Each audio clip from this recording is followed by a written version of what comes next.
c'est important pour nous d'organiser une telle journée parce que du coup, c'est quand même pouvoir promouvoir les différentes pratiques des IPA en général, parce qu'on a à la fois des IPA du GHU, mais aussi des IPA d'un peu partout en France qui interviennent. Et du coup, c'est créer un rendez-vous où on peut se rencontrer, échanger et promouvoir nos pratiques.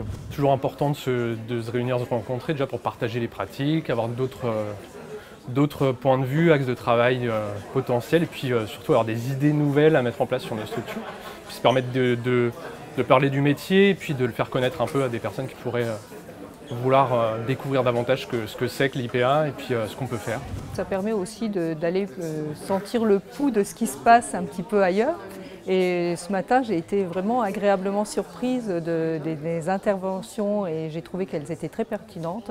Et notamment, celle qui m'a vraiment marquée, c'est les infirmières qui demandent à travailler avec des IPA.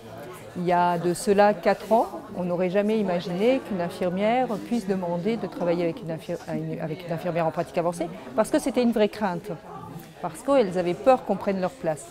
Et là, on s'aperçoit qu'en 4 ans, le chemin a évolué et que finalement, on intègre l'IPA dans les équipes de soins. Et ça, je trouve ça vraiment formidable.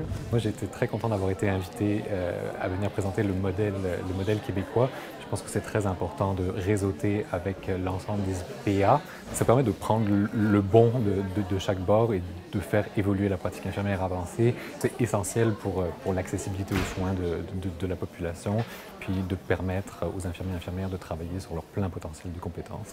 Donc, je suis très content d'apprendre tout ce qui s'est passé récemment, dont l'accès à la primo-prescription des IPA qui s'est ouvert, d'après ce qu'on m'a dit, il y a 2 jours. L'intérêt, c'est de rencontrer toutes les personnes intéressées par la pratique avancée.